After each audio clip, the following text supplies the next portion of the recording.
Shalom, shalom. It's Brother Yatazadak, hero of Israel. It's 1 Corinthians chapter 14 breakdown.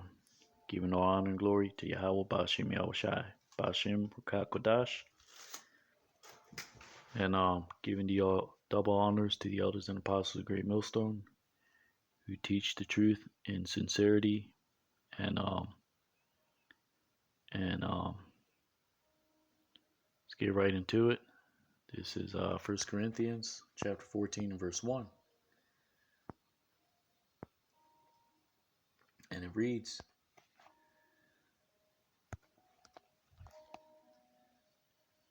follow after charity and desire spiritual gifts, but rather that you may prophesy.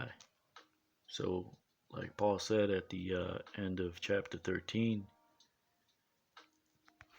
let's get that precept. 1 Corinthians 13:13, and now abideth faith, hope, charity.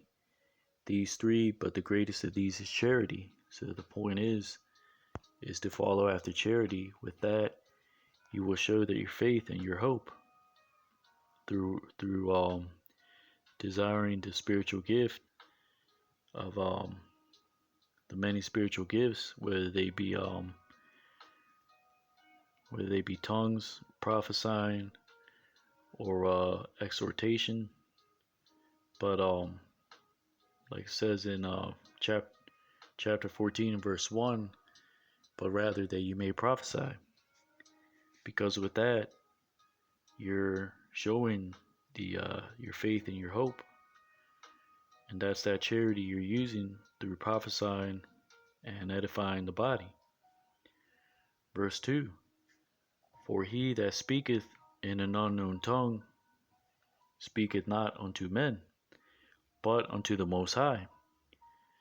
For no man understandeth him, howbeit in the spirit he speaketh mysteries. Like he says in the following verse 3, but he that prophesieth speaketh unto men to edification, exhortation, and comfort. So that's the whole point of prophesying, to edify, or whether you're doing exhortation or providing comfort. So verse 4, he that speaketh in an unknown tongue edifieth himself, meaning in a language that is not customary to that person that is listening. But he that prophesieth edifieth the church. So when you're prophesying for edification's sake. Because if you're speaking in an unknown tongue, and you have to keep in mind, Paul is he talks by examples, by bringing examples. So an example here for me to expound on what he's saying is an example being, you have a practicing Jew in the congregation where these Israelite foreigners were also gathering together with them, and let's say he was speaking in the Hebrew, and that's that unknown tongue, and he's edifying himself, because those that are listening, these Israelite foreigners, which were Hellenized, spoke the Greek. That tongue was unknown to them. So Paul is saying you got to prophesy for the edification of the church, and the church was comprised of these practicing Jews and these Israelite foreigners. Verse 5, I would that ye all spake with tongues, but rather that you prophesied. So Paul is saying, I would rather that you speak with all languages, but the important thing is to prophesy for what? For edification, for exhortation, and comfort, like he said in verse 3. Verse 5, but I would that ye all speak with tongues, but rather that you prophesied. For greater is he that prophesieth than he that speaketh with tongues, except he interpret, that the church may receive edifying. So that's the whole point, that that is mentioned throughout the whole book. For example, let's go to the book of Revelation, chapter 19 and verse 10. Because speaking with tongues is good for those who did not understand the native tongue, which is the Hebrew, for these Israelite foreigners. But you had those that did prophesy, and you had those that interpreted the those that were prophesying, like it says in verse 27. 1 Corinthians 14:27. If any man speak in an unknown tongue, let it be by two, or at the most by three, and that by course, and let one interpret. And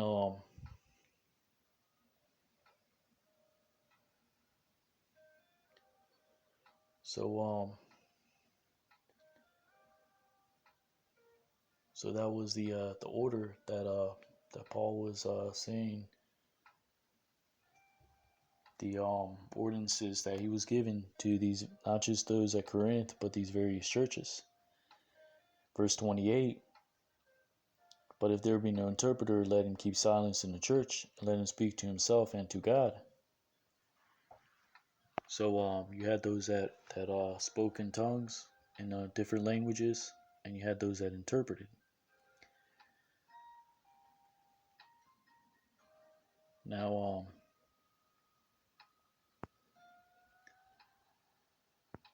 let's go back to verse 5. And actually, let me get that precept in Revelations chapter 19. This book of Revelations chapter 19, and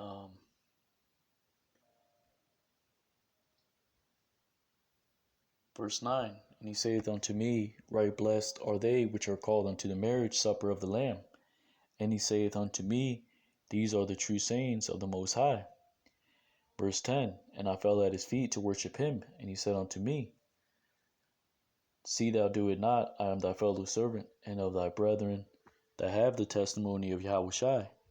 Worship Yahweh, for the testimony of Yahushai is the spirit of prophecy. So that is the whole point of prophesying. And the spirit of prophecy is Yahushai, and Yahushai comes in the role, in the Salakia, and the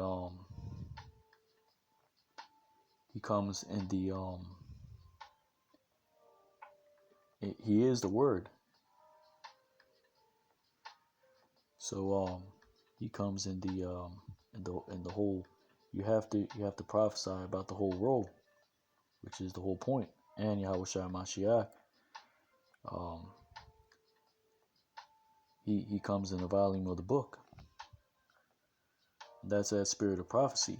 So when you're speaking of prophecy or prophesying, you're doing it for edification, for exhortation, and comfort, like it says in 1 Corinthians 14:3, which is what Paul is saying about those who were prophesying to these practicing Jews and these Israelite foreigners. And you had those that spake with tongues. But the important thing was to prophesy. Why? To get built up in the doctrine, in the prophecies, things that had to come to pass. And to get the understanding of the mysteries, the secret doctrine, like what was being expounded on by Yahushai concerning the law and concerning things that had to come to pass. Now, let's go to 1 Corinthians chapter 13 and verse 2. And though I have the gift of prophecy and understand all mysteries and all knowledge, so that's part of prophesying, to give the understanding of the mysteries and the knowledge, the parables, the precepts, the doctrine, and the mysteries are the things that are revealed to starting to Yahushua Mashiach and those that he taught and the apostles and on down of GMS, starting through One West, where the truth had truth came out of One West.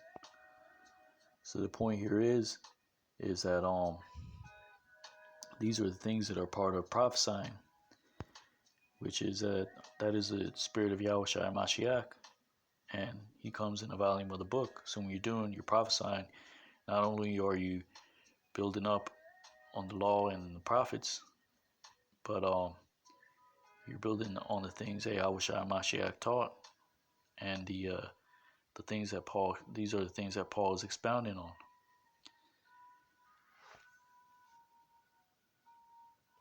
Now, let's go to verse 6. Now, brethren, if I come unto you speaking with tongues, what shall I profit you?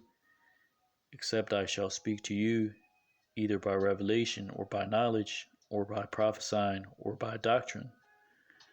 So Paul is saying, if I come to you speaking with a different language, what is it a profit to you? Except I speak it by revelation, or by revealing something, or by giving the knowledge of the law and the prophets, or by prophesying, meaning, speaking of the things that have to come to pass, or by the doctrine, which is ultimately through the whole roll, the volume of the book. Now, let's go to the book of 1 Peter chapter 1 and verse 10. It's book of 1 Peter chapter 1 and verse 10.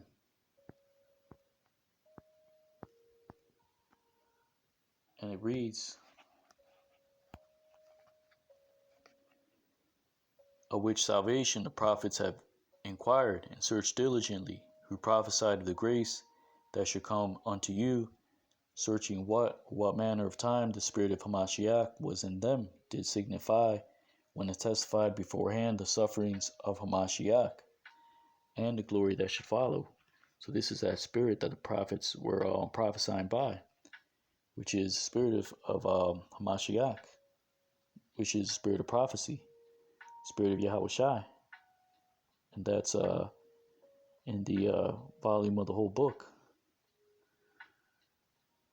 Now let's go to the book of Luke chapter 12 and verse 8. And it reads, also I say unto you, whosoever shall confess me before men, him shall the Son of Man also confess before the angels of the Most High. So that's part of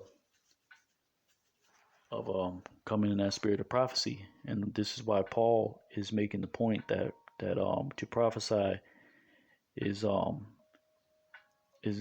important than speaking in tongues, because you have to be built up in doctrine, and the those who speak with tongues are for the sign, for interpretation.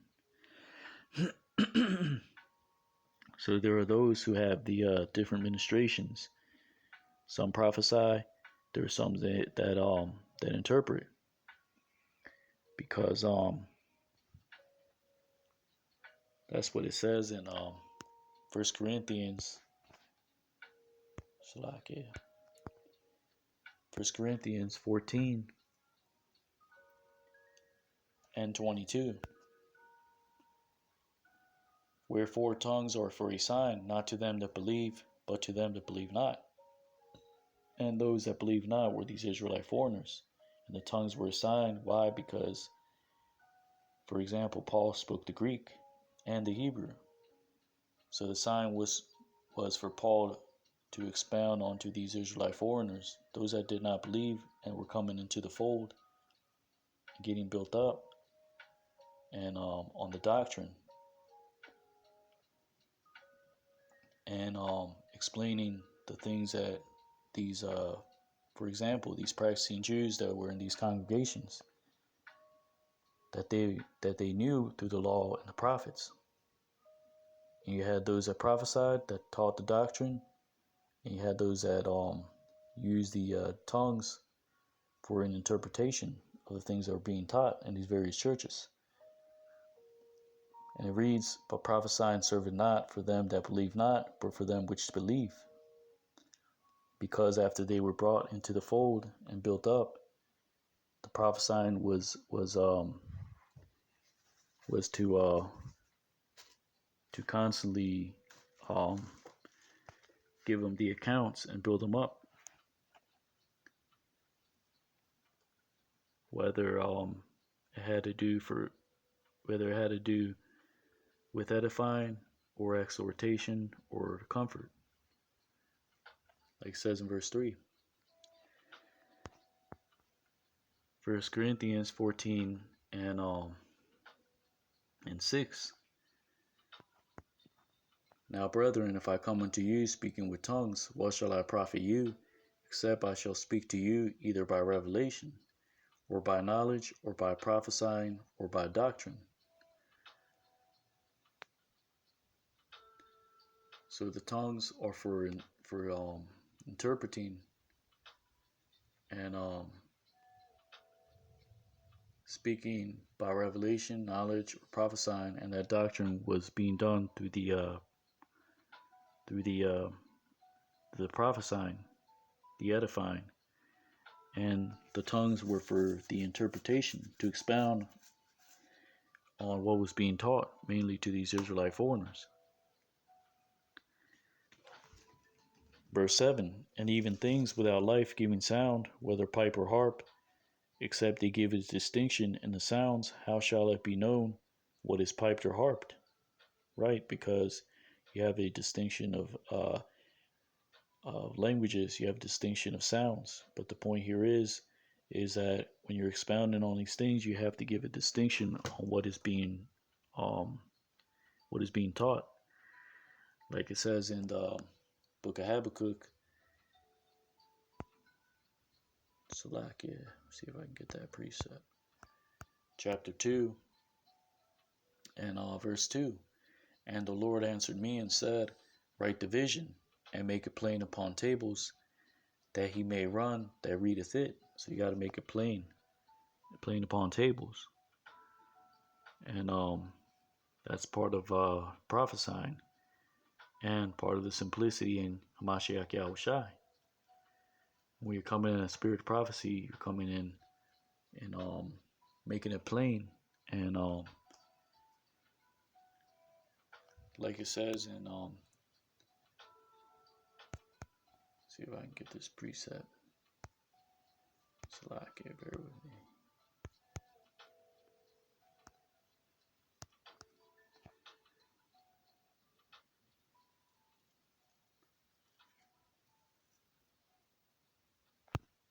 Second Corinthians chapter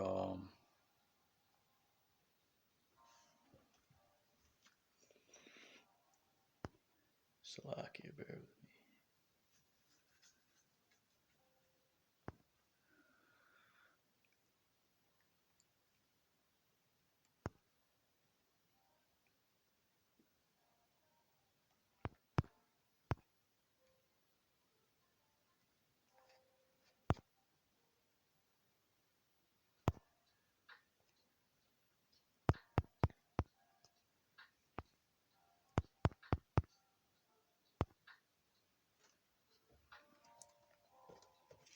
Salakia, let's see if I can get this precept real quick.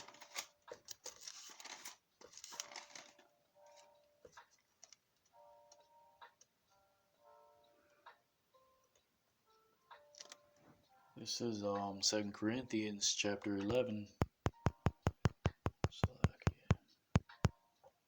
And verse 3.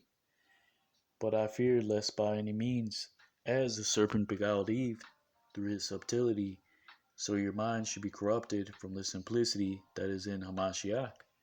So that's the simplicity in Hamashiach, to make things plain upon tables, easy to be understood.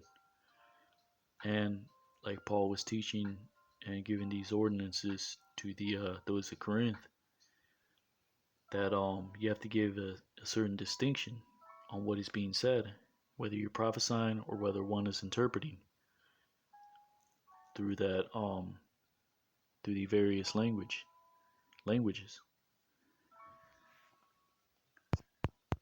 Now let's go to 2 Corinthians chapter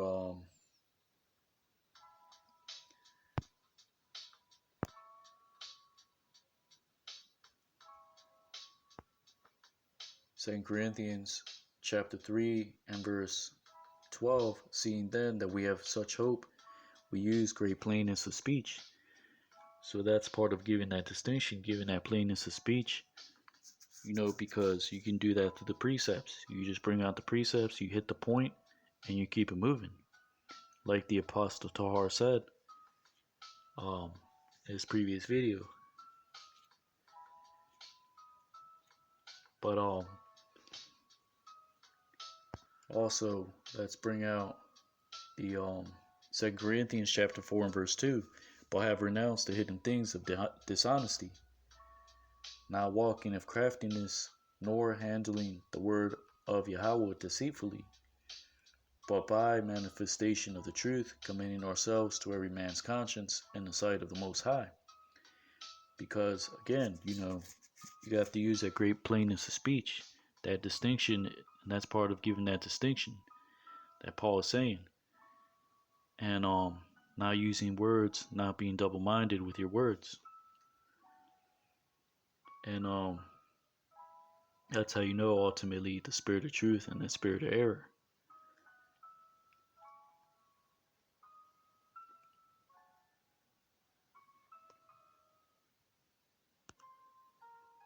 So let's go to the next precept, Book of Numbers, chapter 10, verse 7. Book of Numbers, chapter 10, verse 7, and it reads,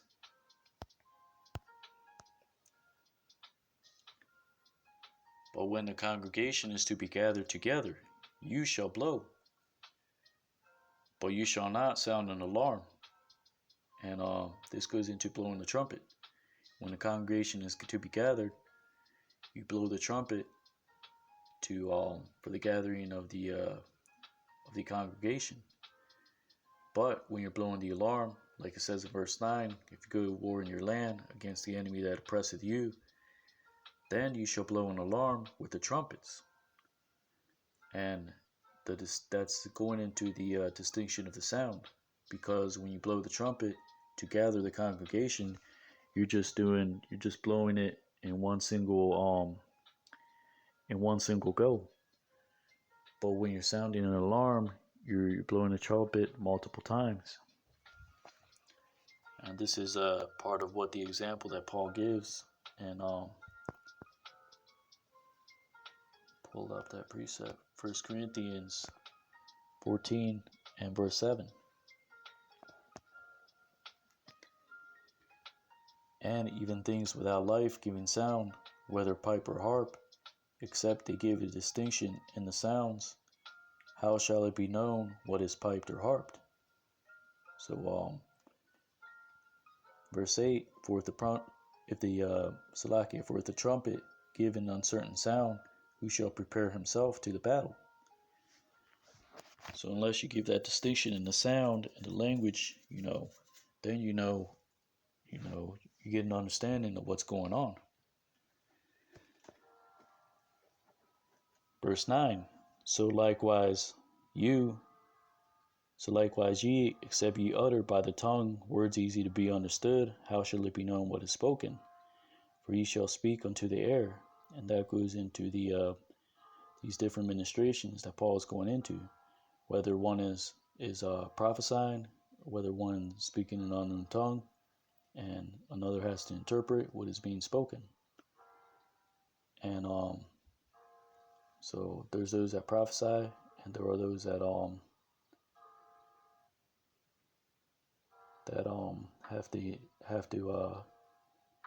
are using the tongues for the interpretation for those that need it. And we do that through these precepts and these various translations that we go into. By going to the Greek, you have to go into Greek. You have to go into the Hebrew. But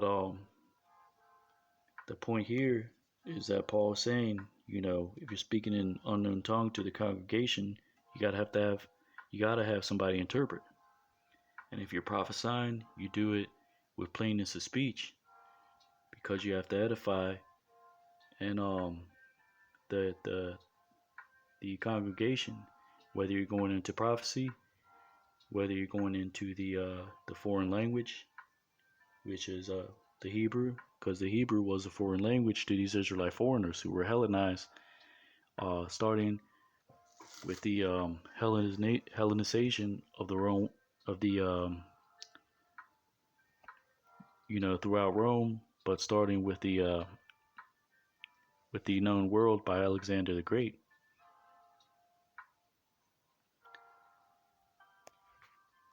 Verse 10. There are, it may be, so many kinds of voices in the world, and none of them are without signification. Signification. So the many voices are these various languages, and they're not without significance because they're used for the interpretation, and we use them through the interpretations that as we read them through the English, and we're interpreting them like they have been translated throughout these various languages and through the manuscripts, whether it is through the Greek or through the Hebrew.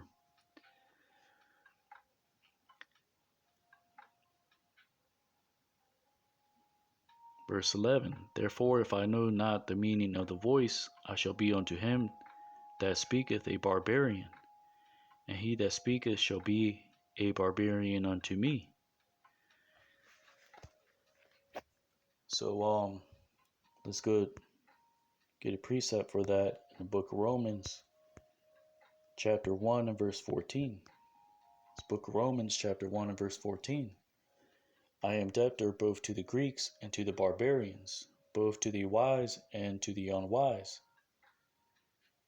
So and verse 15, so as much as in me is, I am ready to preach the gospel to you that are at Rome also.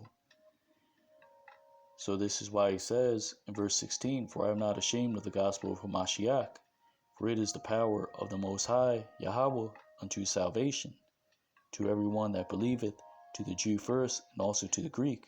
So the point of reading these multiple verses is that in verse 14, Paul is saying he's using another speaking in examples and comparisons.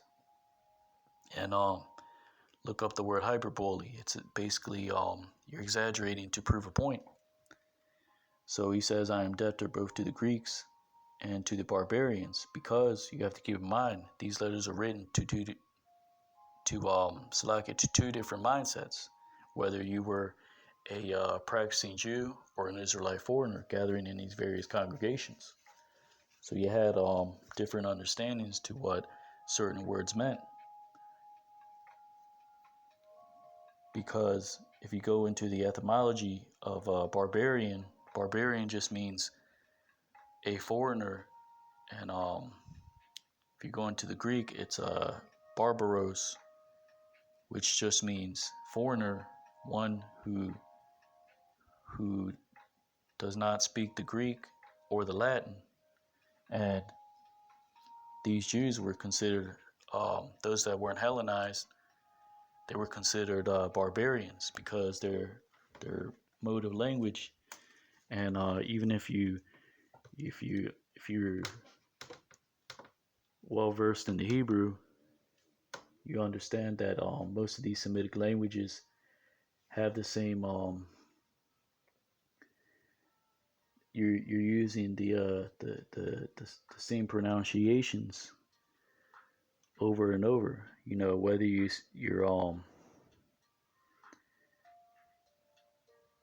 whether you say, you know, things like La Yahweh, to Yahweh, Ba Hashem, you know, you always have that Ba in the name.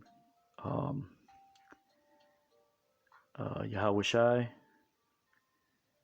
and Barak Atah. So you have that Ba in the beginning of the of that word, and you have the Ka, which is these are words that you're using and are repetitive in Semitic languages. Or for example, um,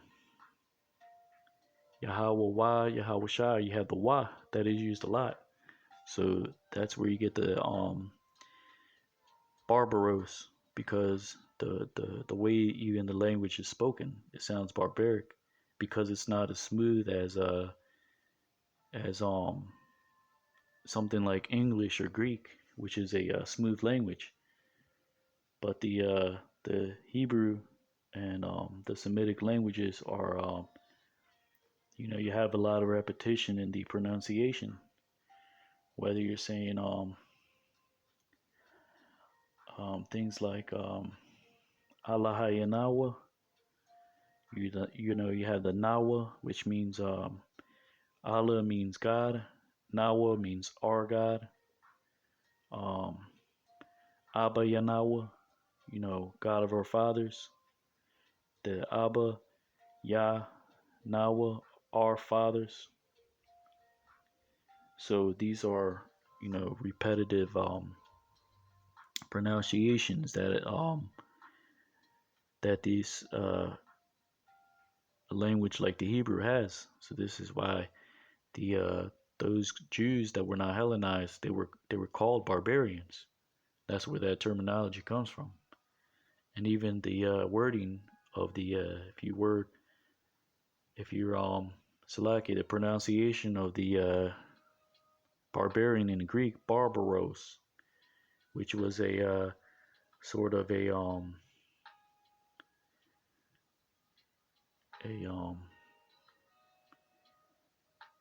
lightly, it was like lightly mocking the Semitic language, because you have, it sounds, if you're not learned in the Hebrew, it just sounds barbaric to you because of the way it's spoken. It's roughly spoken, and it's not a smooth language.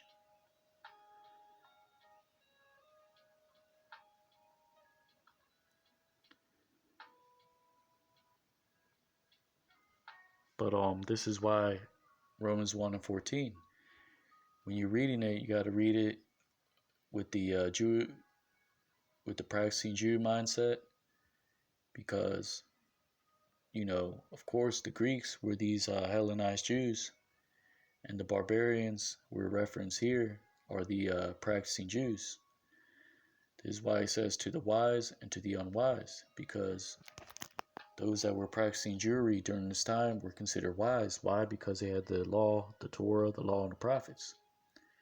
And to the unwise were these Greeks, those that were following these heathenish customs. This is why in verse 16, again, he's using the Jew first and then to the Greek. He's using that same comparison. He's not jumping from subject to subject. He's speaking on the same subject, but it's being spoken of in examples. So the point why I brought this verse up is because 1 Corinthians 14:10, and so you can get the understanding on why Paul chooses to use the word barbarian in the following verse. Here in verse 11, therefore, if I know not the meaning of a voice, meaning the language, I shall be unto him that speaketh a barbarian, meaning a foreigner, because that's what that means in the Greek. And the actual Greeks, the Romans, they viewed these practicing Jews as barbarians. So Paul is using that terminology so these Israelite foreigners reading the epistle would understand, why one who may not know the meaning of such language would consider that other person a barbarian, because they were taught that by the Greeks about these practicing Jews who knew the Hebrew and refused to be Hellenized. So vice versa, you had these Jews that Paul was saying to them also, look, if these Israelite foreigners don't know the meaning of the voice, that that unknown tongue, like he said in verse 2, that you'll be unto them as a barbarian, and them unto you. So if you can understand what I'm saying, you know, Paul's writing this so the Israelite foreigner can understand that if they don't know the meaning of, for example, someone in the congregation speaking in the Hebrew, praying in the Hebrew, getting the congregation to pray in the Hebrew, but those that don't know the Hebrew are going to see them as a barbarian because they're speaking a language that they don't understand. Although they may be repeating the same prayer, they don't understand unless that distinction is being given. Same goes with these Israelite foreigners. You know, if they're trying to understand, you know, for example, what things are being prophesied in the church, one has to be there to interpret to them and give the understanding on the doctrine. This is why Paul said that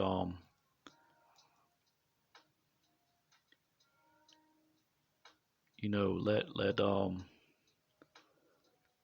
verse 5, I would that you speak with tongues, but I would rather you prophesy, because he who is prophesying is expounding on the doctrine, and he that is speaking with tongues is edifying and giving the understanding.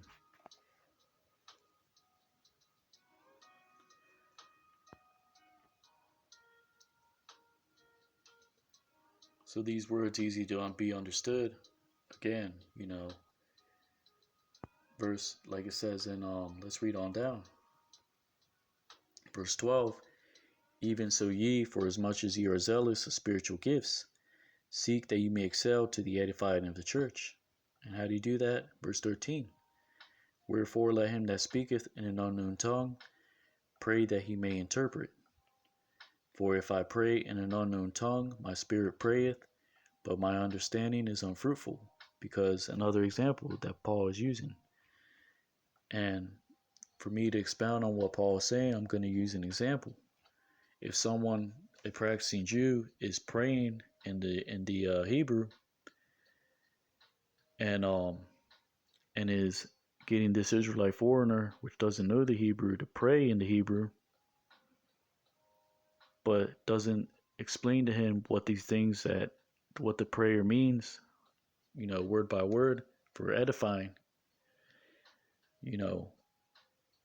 then their understanding is unfruitful, because they're praying, although in the Hebrew, what the practicing Jew is praying, their understanding is unfruitful because they are not being told, they're not giving that distinction. Like it says in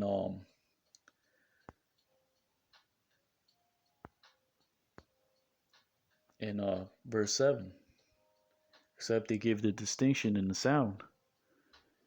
And you have to have that distinction, whether you're speaking in a tongue and one is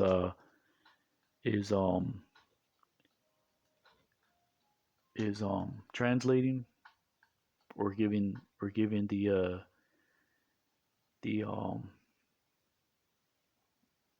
the understanding and the or whether you're prophesying and you're speaking things easy to be understood concerning doctrine, concerning the prophecies. You have to speak them plainly in few words. Now let's go down to verse 15. What is it then? I will pray with the Spirit, and will pray with understanding also. And it reads, Salakia.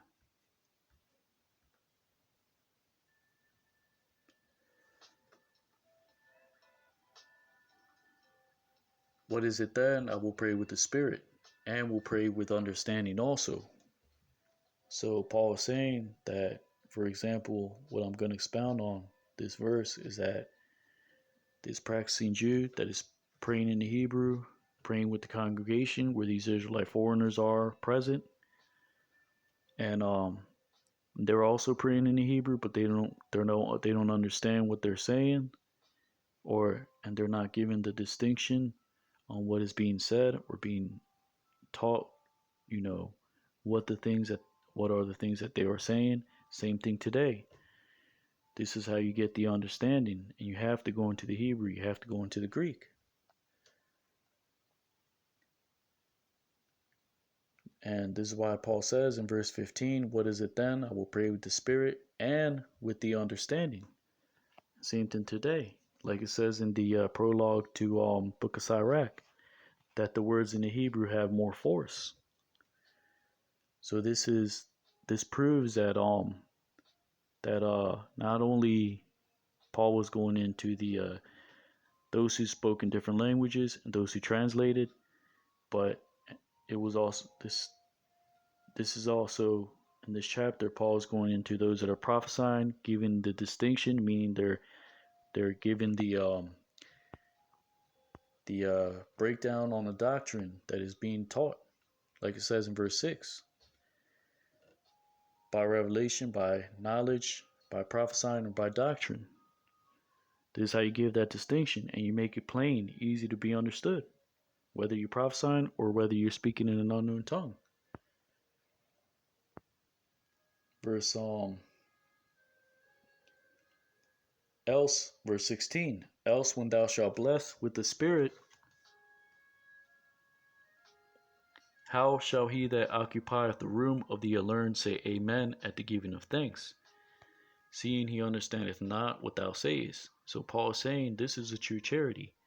When you're building each other up, mainly these Israelite foreigners who didn't have the language, didn't have the understanding of the doctrine of the law and the prophets, and also, you know, they weren't built up in the law and the prophets and the history and the accounts.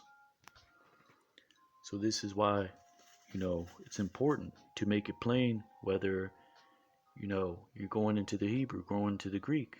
And this was going on back then too, because these Israelite foreigners were being taught through the Greek, through the Hebrew, because there had to be a bridging of the gap. And who was doing that? Paul and these other ministers in these various churches who spake with different tongues, meaning different languages. Verse 17, for thou verily thou givest thanks well, but the other is not edified.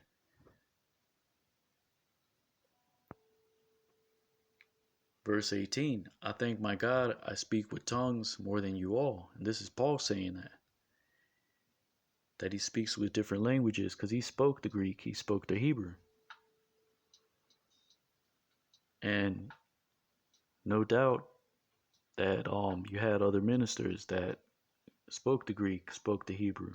But these Israelite foreigners, they were mainly of the Hellenized Jews. You know, they were mostly accustomed to the Greek. Verse 19, yet in a church I had rather speak 5 words with my understanding, that by my voice I might teach others also, than 10,000 words in an unknown tongue. So that goes into what Paul was saying in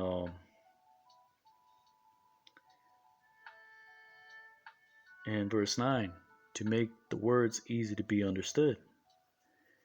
Whether you're prophesying and things pertaining to doctrine, to prophecy, or you know, you got to do it with plainness of speech. And even today, you know, you have to be plain, get to the point, hit the point, and move on. Like Pastor Tahar said in the one of the videos that he had put up. And that's the point, you know. And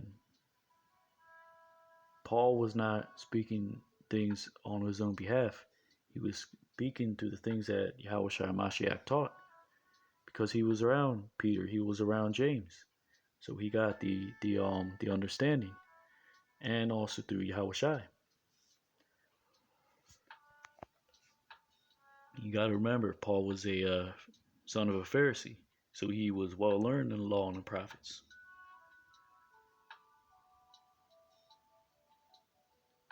But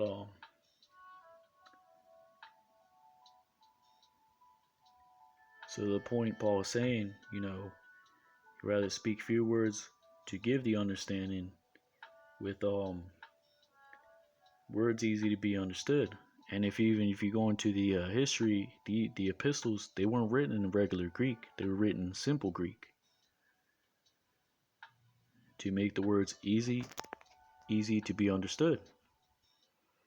Verse 20, Brethren, be not children in understanding, howbeit in malice be ye children, but in understanding be men. So as you decrease in that malice, you put off that old man, you're increasing in the proper understanding, and that is through the doctrine of Yahweh Bashim Yahushai and the Holy Spirit, Rakah Kodash. And you have to do that through the volume of the book. This is why you have to study. You have to meditate constantly on the precepts. Verse 21, In the law it is written, With men of other tongues and other lips will I speak unto this people, and yet for all that they will not hear me, saith the Lord. Because Paul is going into the prophet Isaiah. Let's go to the prophet Isaiah. It's the book of Isaiah, chapter 28, verse 11. And it reads, Salakia.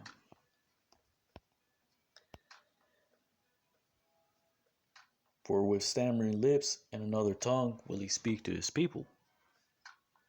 And that's exactly why Paul went into the prophet Ezekiel, and he quoted the prophet Ezekiel, or Salakia, the prophet Isaiah. Because you had these Israelite foreigners, they were Hellenized.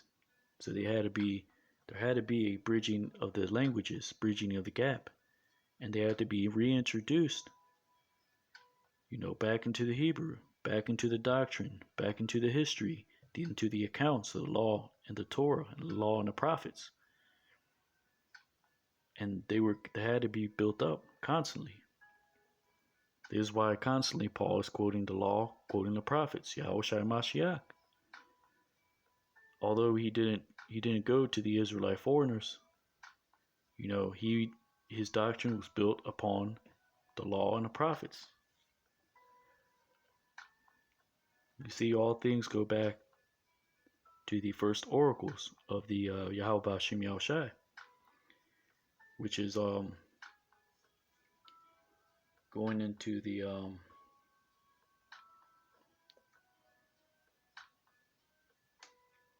book of Hebrews chapter 6 and verse 1. The book of Hebrews chapter 6 and verse 1, and it reads, Therefore, leaving the principles of the doctrine of Hamashiach, let us go on to perfection, not laying again the foundation of repentance from dead works or of the faith towards the Most High. So if you go into the translation, it actually reads, therefore abounding in the principles of the doctrine of Hamashiach, meaning to grow. You got to grow in it, the understanding. So it leads you to lead into perfection.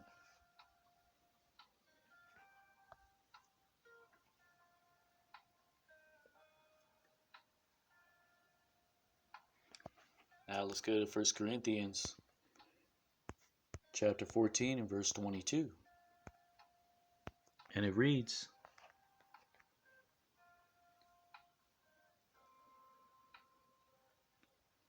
Wherefore tongues are for a sign, not to them that believe, but to them that believe not.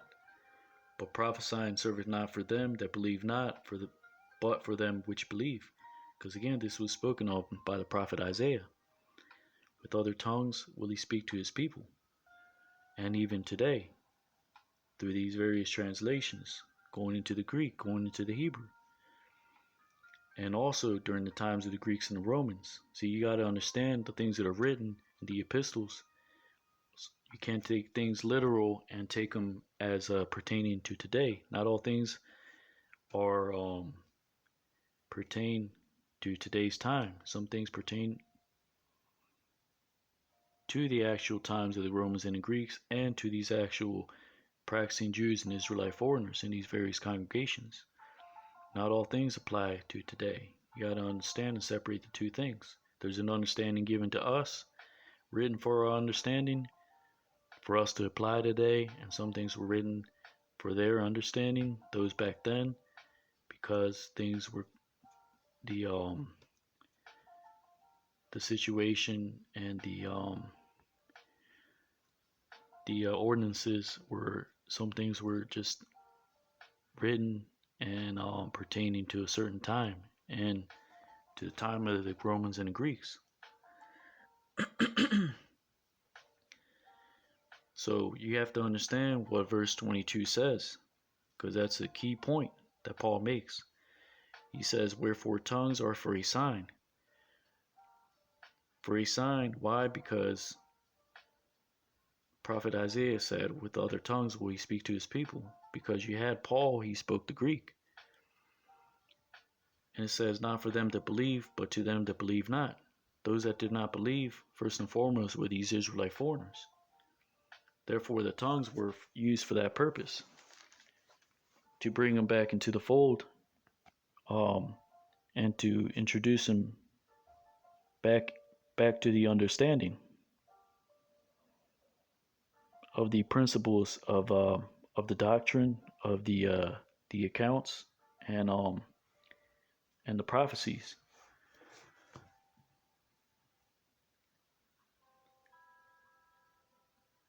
Verse 23, if therefore the whole church be come together into one place, and all speak with tongues, and there come in those that are unlearned and or unbelievers, will they not say that you are mad? So again, if you have, these various congregations, they're all speaking with tongues, meaning with the Hebrew or with the native language, and there come those that don't understand, or they're unlearned, mainly these Israelite foreigners who were unaccustomed to the Hebrew, but they were accustomed to the Greek. And some did not believe fully. They had to be built up. Will they not say that you are mad? Ye are mad? So essentially, this is what the tongues are for. They're for the sign to these Israelite foreigners. This is who Paul is speaking on. So when you're reading the verses, you can't just automatically think that it's written and applied for today. Some things actually applied back then and were written for a specific mindset. Certain verses were written for the practicing Jew to understand what some of the things were pertain to them, and some of the verses pertain to the Israelite foreigners in a specific way. This is how your understanding gets opened on the epistles, because it's written to two different mindsets. Verse 23, if therefore the whole church be come together in one place, and all speak with tongues, and there come in those that are unlearned or unbelievers, will they not say that you are mad? Verse 24, but if all prophesy, and there come in one that believeth not, or one unlearned, he is convinced of all, he is judged of all. So if all are prophesying, all are doing it in order and with simplicity of speech, and one comes in that does not believe, or he's unlearned, he's going to be convinced and corrected in the proper way. Verse 25, and thus the secrets of his heart made manifest, and so falling down on his face he will worship the Most High, and report that the Most High is in you of a truth. Why? Because they are edified and corrected in the correct in order. Verse 26, how is it then, brethren, when ye come together, every one of you hath a psalm, hath a doctrine, hath a tongue, hath a revelation, hath a interpretation. Let all things be done unto edifying. So whoever has a doctrine, a psalm, you know, or a doctrine, or a tongue, you know, or speaking in a different language, or a revelation, or an interpretation. So all things have to be done unto edifying. Whether you have a psalm, and that goes into the what Paul said in verse 13. Wherefore let him that speaketh in an unknown tongue pray that he may interpret, and those that he is praying with to explain what they are saying, so that their understanding is not unfruitful, like it says in verse 14.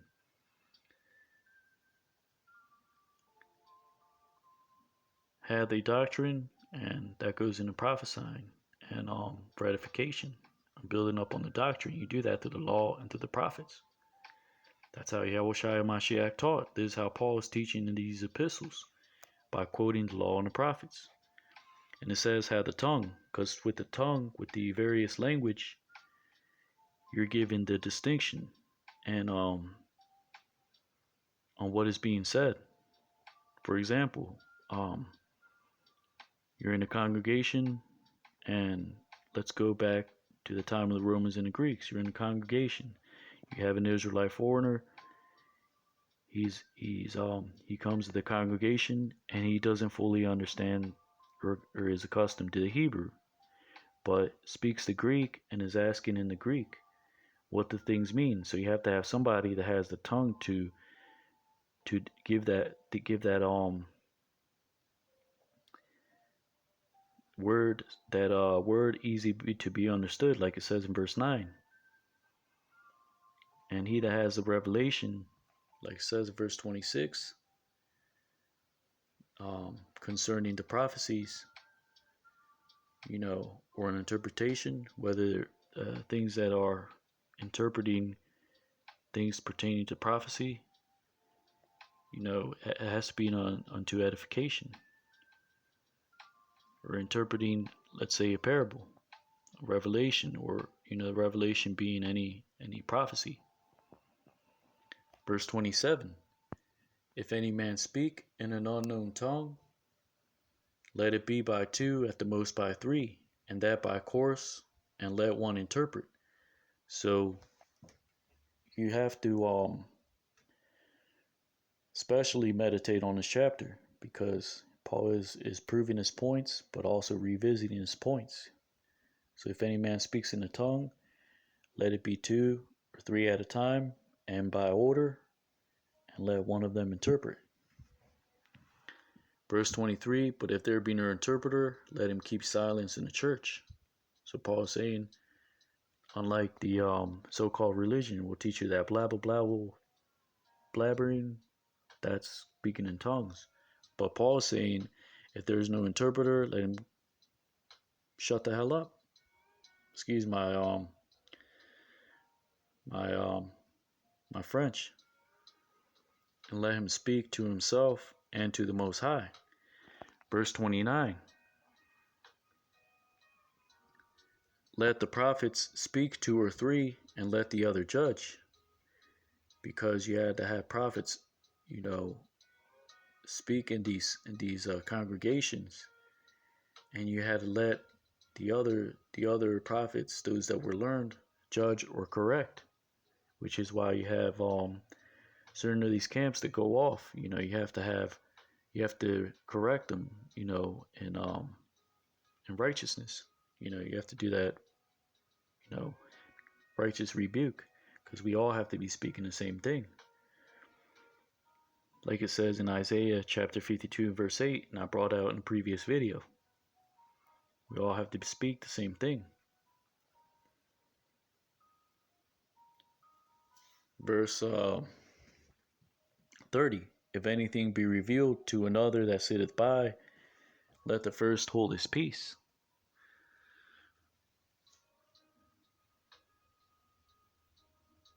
Verse 31, for ye may all prophesy one by one, that all may learn, and that all may be comforted. So it has to be done in order. And the spirits of the prophets are subject to the prophets. For God is not the author of confusion, but of peace, as in all churches of the saints. So the Most High is not the author of confusion. And a lot of people use this verse and make a whole doctrine out of it, or they try to throw it out, to explain everything. When this is what this is actually talking about is having the order in the congregation, mainly during the time here in the Romans and the Greeks. Whether one had was prophesying for edification or teaching doctrine, or whether you're speaking in tongues, you had to have someone interpret and make it plain in speech, or whether one was praying with these Israelite foreigners, they had to be given the understanding on what was being said, so that their understanding was fruitful.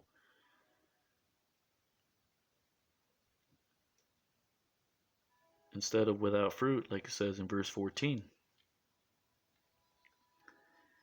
Verse 34, let your women keep silence in the churches, for it is not permitted unto them to speak, but they are commanded to be under obedience, as also saith the law. That's plain on its own. It speaks for itself. And if they will learn anything, let them ask their husbands at home, for it is a shame for women to speak in a church. And verse 36, what, came the word of God out from you, or came it unto you only?